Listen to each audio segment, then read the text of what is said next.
continuidade ao nosso estudo sobre climas e biomas. Desta vez vamos falar sobre o clima subtropical. Vale salientar que os climas subtropical eles são considerados como um clima de transição entre os climas tropicais e o clima temperado, a qual vimos no vídeo anterior. Nesse contexto, esse clima temperado, os invernos raramente vai chegar a 0 graus Celsius, tá? Mas é muito frequente a presença de geadas e a precipitação em neve ela já se torna mais rara. Só vai acontecer em locais com a altimetria mais acentuada, vamos dizer assim.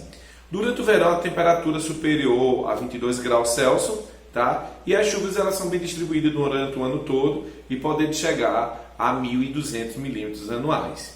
Bom, a vegetação que está associada a esse tipo de clima são as pradarias.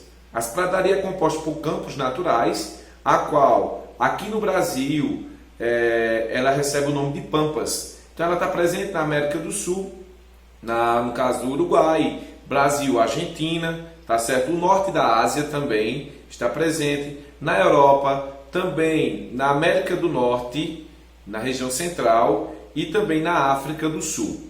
Nesse contexto, a vegetação ela é rasteira, tá certo?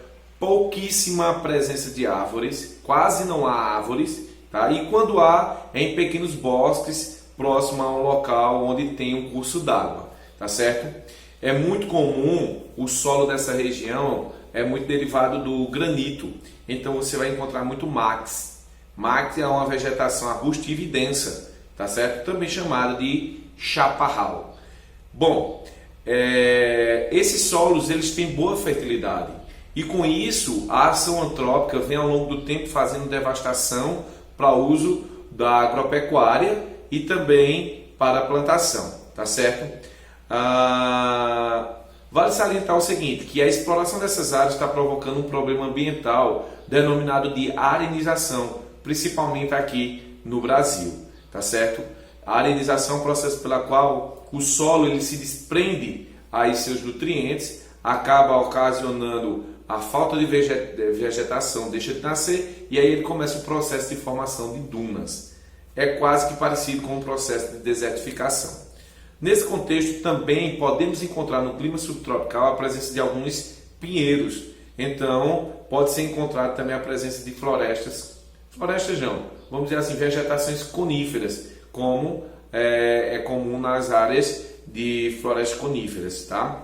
Nesse contexto, essas árvores elas foram muito exploradas ao longo do tempo, tá? Como a ação do homem para a produção agropecuária, então parte desses pinheiros foram retirados.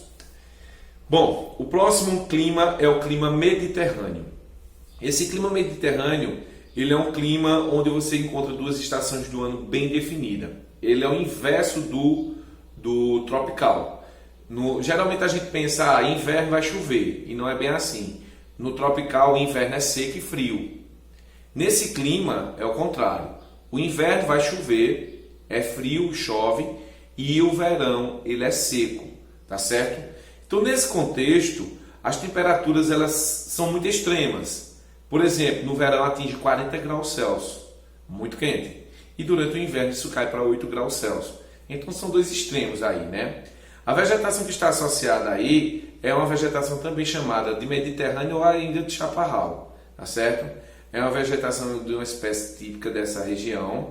Ela é arbustiva, tá? E você encontra duas espécies, que é os maquis e o garrigue. Garrigues é uma forma de vegetal que ocupa as áreas correspondentes à antiga floresta mediterrânea, tá? E são formados por arbustos. Arbustos, muitas vezes com a presença de espinhos em solos de calcário. Tá certo, gente? Siga as instruções das atividades e fiquem com Deus. Bons estudos. Beijão.